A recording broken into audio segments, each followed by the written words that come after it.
Thank you for everything that you have done at the CBI. When I first became business secretary, the CBI was not in the good place that it is now. It was a distressed asset, and I think between Rain and Rupert, they have done a fantastic job turning things around. I remember at the time people saying...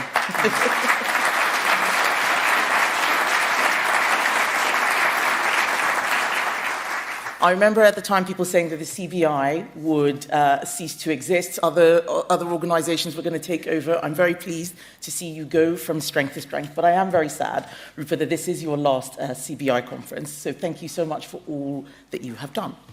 And thank you, all of you. I know that you're all very busy people. You have staff to pay, customers to serve, boards to convince, banks to placate, and you're spending your time this morning with me. I'm very, very grateful. Because the people in this room, you, are the people who keep Britain going. You are the people who drive our economy, and I know how hard things have been.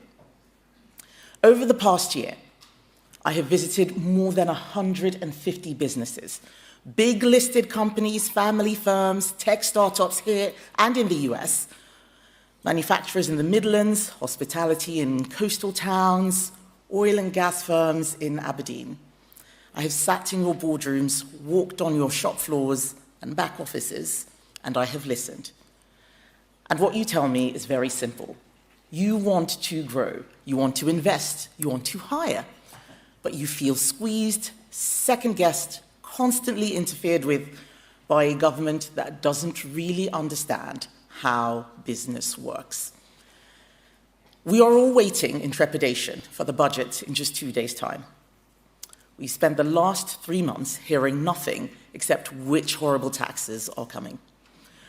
But when I visit businesses and I ask them what causes the most anxiety, yes, they do talk about the tax burden, but the single measure that is complained about more than any other is this government's program is not a tax rise. It is the Employment Rights Bill. Businesses don't oppose rights for workers. You know that good staff are your most valuable asset, but you can see, better than anyone in Westminster, that this bill is not about fairness. It is about power. It is about putting unions in charge of your workplace and sending you the bill.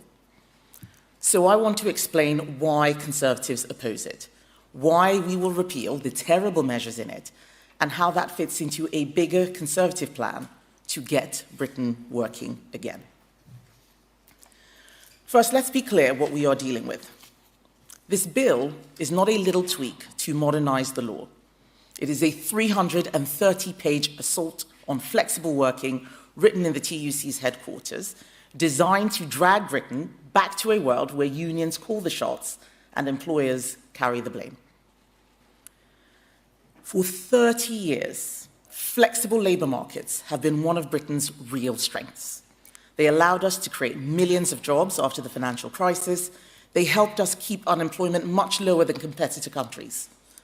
They are one of the reasons we became the largest exporter of financial services in the world right up till 2024. This bill rips that up. Take day one tribunal rights. Under this bill, a new hire can turn up at 9 in the morning and lodge a claim with an employment tribunal before they've even worked out where the toilets are. There are already 491,000 claims in the tribunal backlog. Yes, you heard that right. 491,000 claims right now. It takes about 2 years for a case to be heard. Most employers are told by their lawyers to settle, even when they have done nothing wrong, because it is not worth the hassle or the expense to fight the case. That does not protect workers. It just makes hiring riskier, slower, and a lot more expensive. It is a gift to the litigious and a disincentive for anyone who wants to give someone a job. Then there is the de facto ban on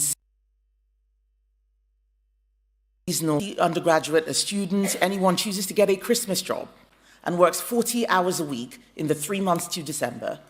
They then have the right to those same hours in January, February, and March. Except there's no demand then. There's no need for extra staff or the money to pay them. So a measure designed to ensure employment does the opposite and everyone loses. You know what happens then. Rational employers stop taking on seasonal staff at all. The farm does not hire the extra fruit pickers, the hotel does not take on staff for the summer, and of course, the high street shop does not offer Christmas jobs. These are the very opportunities that got many of us started. My first job was on the high street. I started at McDonald's, and then I got a job in New Look, part-time. Those were the places that gave me a chance to learn. Many of you in this room probably had your first job during a summer holiday or on a Christmas shift. These opportunities are at a real risk of disappearing because of this legislation. And there is more. Let's look at the so-called right to roam. Under this bill, any union with designs on your workforce gets the legal right to march into your private business to recruit members. If you employ 21 or more people, that union can insist that you gather your staff, give it physical access to your workplace, and even provide a platform on your internal digital networks for the union. And they can do this every single week. It's in the legislation. This is not industrial relations, this is industrial intimidation. And then we have lower strike thresholds. Today, unions need a 50% turnout to call a lawful strike. Under Labour's bill, that safeguard is attacked. There just needs to be a majority of those who turn out in favour of strike action. So to use an extreme example, in a workforce of 1,000, if only 3 people choose to vote and 2 of them vote to strike, the entire organisation can be held to ransom. Yes, this is an extreme example, but it is to highlight the absurdity of these provisions.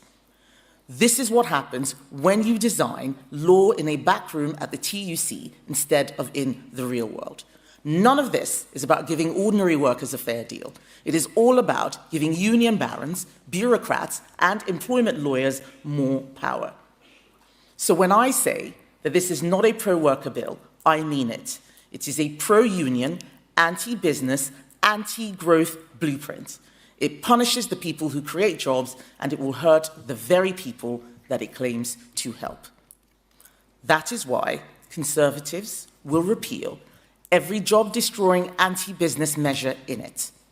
Britain cannot prosper with a state that smothers ambition and a labour market that is designed solely for union bosses rather than for the millions of people who want to work, hire, build, and grow. Now, some people will say that this is all exaggerated. They will say it is about fairness and that somehow Britain can absorb all of this without cost. You know that that is not true. It will cost businesses £5 billion. Peter Kyle said this morning that the government's #1 priority is growth. This destroys growth. That £5 billion that will have to be met with higher prices or fewer jobs. I do not believe that a government that has growth as a #1 priority will be pushing this. They have their heads in the sand. I heard Peter Kyle today say that there are going to be 26 consultations, so it's going to be all right. It is not going to be all right. And if 26 consultations are what you need to fix things, then you have a really, really big problem. We do not have a growth problem in the UK because British people need more rights. We have a growth problem because the state is too big. Fewer and fewer people are working to support more and more people out of work and living on welfare. The rider is getting heavier than the horse. And then look at the productivity costs. Every hour spent dealing with a tribunal claim is an hour you are not spending on a new product. Every law that makes you think twice about hiring is a law that stops someone getting their first job. Every regulation that moves risk from the state to the employer nudges investment out of Britain and into countries that still understand reward. Right now, Britain needs more people in work, more investment, more experts, more risk-taking, not more rules. We need to get Britain working again. That is how we pay for our NHS. That is how we fund defence. That is how we look after the vulnerable. Keir Starmer talks the talk of national renewal and growth, but he walks the walk of stagnation and decline. And that is why this bill is such a problem. It attacks the very flexibility that made us resilient in the past. It tells investors that our politics is moving in the wrong direction. It makes it harder to hire, harder to fire, harder to adapt. It is the opposite of what a serious pro-growth strategy would look like, and the price tag is eye-watering. The government's own impact assessments put that cost to employers at £5 billion a year. This wasn't us that made up that number. That has come from the government, and they're still doing it. So who are we fighting for when we oppose this bill? It's very clear. We are on the side of the small business that cannot afford an in-house legal team, but still wants to take a chance on a young apprentice. We are on the side of the saver and the pensioner whose livelihoods depend on this country actually growing. We are on the side of the worker who wants work to pay, not to be trapped in a welfare system that rewards idleness and punishes effort. We are on the side of the young person looking for their first break, who may find that opportunity never exists because this bill stops companies making an offer. We are not on the side of those who treat business as a piggy bank and the law as a political weapon. What Britain needs now is real fairness. Real fairness means living within our means out of respect for taxpayers. It means helping people back to work because idleness wastes lives. It means planning for tomorrow's children, not just today's headlines. That is why our economic argument is simple. We need to get Britain working to deliver a stronger economy. To do that, government must get its own house in order. Our golden economic rule is clear. For every pound we save, at least half goes to paying down the deficit, and the rest goes to investing in our priorities for growth. But living within our means is only half the story. We also need a state that stops suffocating enterprise. That means a relentless focus on deregulation and simplification. So how do you know that I'm serious? It's because I've done it before. When I was business secretary, I started a smarter regulation program. We reformed working time reporting requirements, saving businesses up to £1 billion a year. We raised company size thresholds to take smaller firms out of the most onerous reporting rules. I said a hard no to things like mandatory ethnicity pay reporting that would have created spreadsheets for all sorts of activists instead of jobs for workers. That is the direction we must go in again. A Conservative government, led by me, would scrap pointless reporting burdens and let managers manage. We would focus the state on what it should do: secure our borders, enforce the law, protect property rights, provide essential services, reliable infrastructure, and then get out of your way. For those of you who don't know, this week is Family Business Week. So it's a great opportunity to remind everyone that it is Conservative policy to scrap Labour's family business tax. And there is so much more. But we are doing this not because we are anti-worker, but because we know where growth really comes from. It does not come from the Treasury. It comes from you. From the risk you take when you sign that lease, from the mortgage you put up against your own home, from the hours you put in after everyone else has gone home, and we believe you should be rewarded for that. So on Wednesday, we will finally see the budget, although it feels as if we've seen about 3 different versions of it before Rachel Reeves has even stood at the dispatch box. And I expect that we will hear warm words about fairness and national renewal. We will be told that there is a hole in the public finances and that everyone must do their bit, and we will see tax rises dressed up as necessity. They're not. We need to cut spending. But if Rachel Reeves is serious about growth, if this government really cares about the future of British business, there is one easy, cost-free decision that they can take. And that is to scrap the Employment Rights Bill. This bill does not raise a single pound in revenue. It does not help a single unemployed person into work. It does not add a single unit of productivity. It is a pure political project. Killing it would be a sign to the world that Britain still understands what makes an economy grow. And if the Chancellor had any sense and any regard for business, she would use the budget to say, we got this one wrong, and then she would drop it. It would be the cheapest pro-growth measure in the Red Book. And if she does not, then I repeat my promise. At the first opportunity under my leadership, a Conservative government will repeal every job-destroying anti-growth measure in this bill, and we will restore common sense. We will send a very clear message that Britain is open for business again. But I will end with this, a message to all of you. You cannot sit this out. Too often in recent years, business has retreated from the argument for fear of criticism. That cannot continue. If you believe in enterprise, believe in opportunity, and believe in the idea that wealth has to be created before it can be shared, then we need you. Speak up. Tell your staff what this bill means for jobs. Tell your customers what constant tax rises and red tape are doing to prices. Challenge those who treat you as a problem to be managed, not a partner in our national success. The choice for Britain is stark. It's a future of higher taxes, thicker rule books, and slower growth, or a country where government lives within its means, business is free to grow, and work pays once again. I know which side I'm on. And if you stand with us, let's get Britain working again. Then together we can deliver a stronger economy and a better future for our country.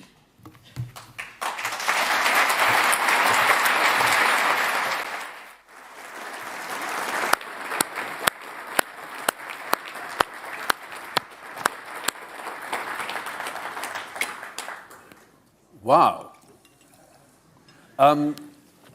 That's really good. And you may know that on the Employment Rights Bill, that the CBI has been chirping almost as loudly as Andrew Griffith has on the iniquities of it. But do you sense now, you are, 15 months into your job, do you sense 12 months. What? 12 months. Is it only 12? It's only 12. Time flies when you're having fun. We're going to come to questions in a moment. But do you feel that you're getting better at it? Well, like any job that you're doing for the first time, yes, of course you do. Yeah. I don't know anyone who was at their best on their first day. And in fact, you should be worried at anybody who's at their best on their first day. Yeah. I mean, just even understanding what we were dealing with, what the landscape was going to be. But it's getting clearer and clearer, the direction the country is going. It's very hard to be in opposition if you can't see what it is you are opposing. And you look at the last budget, there was a lot of talk about growth. We haven't seen any growth. There were all sorts of measures around planning. Those things aren't happening. Nothing's happening. We are in stasis. People are leaving the country. I mean, the FT had 1 in 8 business leaders, was at the Telegraph the other day, 1 in 8 business leaders leaving. That's appalling. So it's becoming clear what we need to do. We need to be the party of growth, the party of business, and we need people to hear our message. We also need to acknowledge that we made mistakes in government. You will remember a lot of the things I was banging my head against the wall about. I'm now in charge, and I've started junking all of the silly things which happened, and I've got lots more good stuff that will be coming in due course. Fantastic. Let's go to questions from the floor. There should be paddles going around giving scores out of 10. So can I have a question, please? Question. On the right number, paddle number. Oh, in the front. And please say who you are. Stephen Hay, the Association of Manufacturers of Domestic Appliances. Kemi, you talked about deregulation, and essentially, you did a lot of work in this area when you were in government. And the Secretary of State also spoke about the fact that he was looking to cut the red tape. But in effect, we're seeing quite a strange situation with regulation at the moment. We're seeing, obviously, great divergence between the UK and the EU.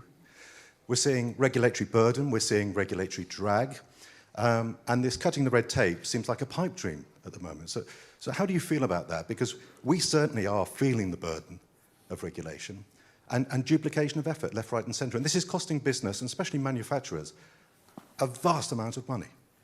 You're absolutely right. And one of the things that was supposed to happen after leaving the EU was the divergence should have been in our favor. That did mean us becoming a lot more competitive. And instead, because of lobbying from various pressure groups around the environment, tax and so on, we've ended up trying to compete on regulation by showing that we can do even more. It should be the complete opposite. UKCA, for example, as a certification, as a way of certification, was supposed to free you to do those things. I think a lot more effort needs to be put in there. But to be honest, quite a lot of what is burdening businesses, apart from red tape, things like the Employment Rights Bill coming along, it's the basics. It's energy costs. Far too high, unbelievable. 4 times the industrial energy prices of the US. Our oil and gas industry is completely disappearing. We need to get very serious about energy. We need to look at the fundamentals. What's happening on energy? Yes, tax overall.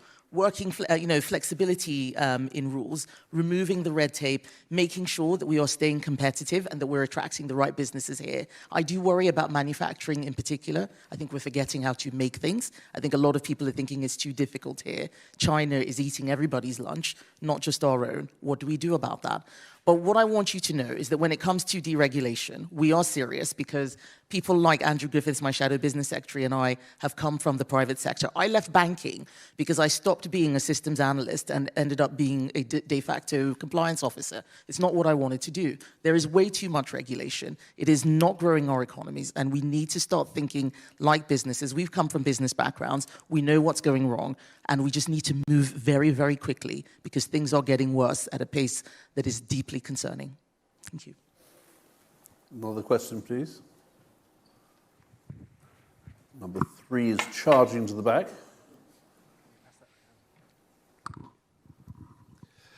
Good morning, James Birchwood, Telon Capital and Chair of the CBI Business Rates Committee.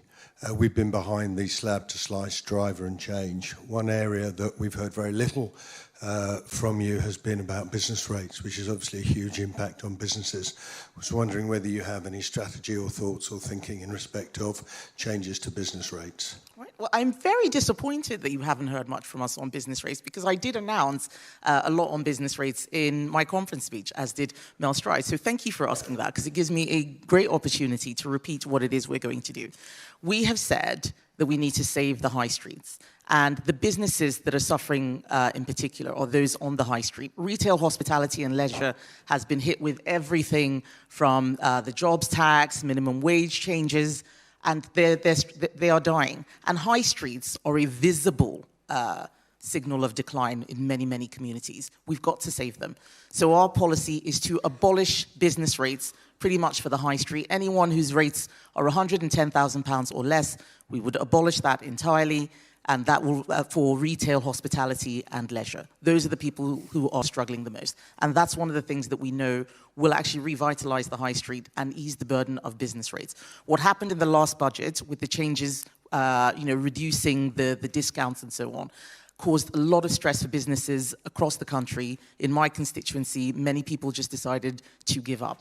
We cannot be in a position where we are causing businesses to give up because it makes sense not to work. We need to get Britain working again.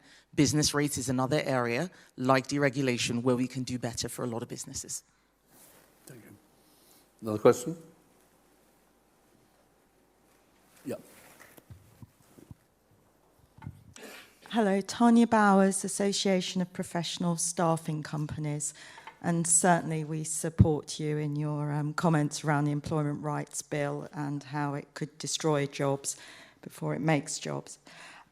My question is around industrial strategy. The last government had a bit of a suspicion of an overarching national strategy, which we've now seen with the current government, and the previous talk was around some of the innovations arising from that. As a previous business minister, what's your position on a national industrial strategy? Thank you, Tanya. It's a really good question. I mean, what we saw was industrial strategy changing every 2 to 3 months to the point, 2 to 3 years, to the point where we couldn't call it a strategy. Businesses need certainty. And between Brexit and COVID and a war in Ukraine, It was just going from pillar to post. I think that the best industrial strategy is keeping things simple. That's why we've got a cheap power plan. Driving energy costs down is the one single thing that will make life easier for everybody. I don't believe that government should be picking winners, but I do believe that government needs to create an environment for businesses to win. Right now, we're setting everyone to lose, and I think that we're setting everyone up to lose. That needs to change. So right now, the biggest thing that we think can be done that is an industrial strategy is our cheap power plan, and the Shadow Energy Secretary, Claire Coutinho, has done a fantastic job showing how it will save a lot of money for household bills, but also bring industrial prices back down to more sensible levels. That will then spur growth, stimulate manufacturing, and do a lot more than governments taking bits of pots of money here and putting them in places where it's not actually enough to make a big deal. I don't think lots of businesses scrabbling around for small pots of money is an industrial strategy. Let's focus on something simple that everybody understands, and that's what our cheap power plan is. Another question? May have to be the last, depending on the length of the answer. Okay, hint taken. Hi, I'm Diana Vernieto, Edify Collective Education. But actually, I wanted to ask a follow-up questions regarding the high street. We have seen after Brexit, the duty-free VAT removed, and this would actually seen how France has been thriving, especially in the luxury. What we will do about this in order to, this is a low-hanging fruit to really give the high street a little breather and the luxury industry in the UK. Thank you. Well, thank you very much. This is one of the things which I see as the Treasury never properly modelling dynamic effects. So I was a junior minister when that was brought in, and there were lots of officials running around saying, oh, when we leave the EU, lots of people are going to be doing tax-free shopping, it's going to be terrible for us. And I was saying, no, this is a good thing. More people will come in, more people will shop, we will make more money. I lost that argument, and what we saw was tax-free shopping removed to the point where we are now losing business to France, to Italy. I know lots of people who have said that their businesses on the high street closed.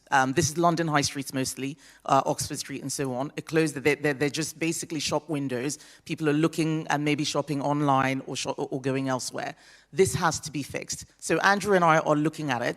I was very much against the tourist tax. I don't think it's really raised any money. We have lost a lot of competition. It has been bad for the high street. Many people will know when I was business secretary, I did a lot of work with the British Retail Consortium and other luxury goods associations to try and fix this. I think it's something that we can fix. But there is a more fundamental problem that the Treasury does not model behavior changes when it looks at taxes. It puts up taxes and thinks that everything will continue as it was. You look at VAT on private schools. They're not getting the money that they thought they would get. Schools are closing. They're now having to look after more children going to state schools. The same thing will happen with the family farms tax, the family business taxes. People are leaving. We need to start modeling behavior. Otherwise, we're going to have all sorts of terrible tax policy coming in by people who are overly simplistic about how they analyze it.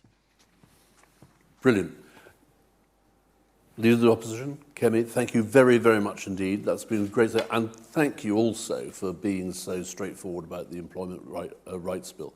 I've been responsible for employing people for nearly 40 years, and I have thought my way into what it's going to be like to employing people, taking those risks if it goes where it is. It's going to be really, really damaging. So all strength to you for calling it out. It needs a lot of rethinking. So thank you very much indeed. Thank you.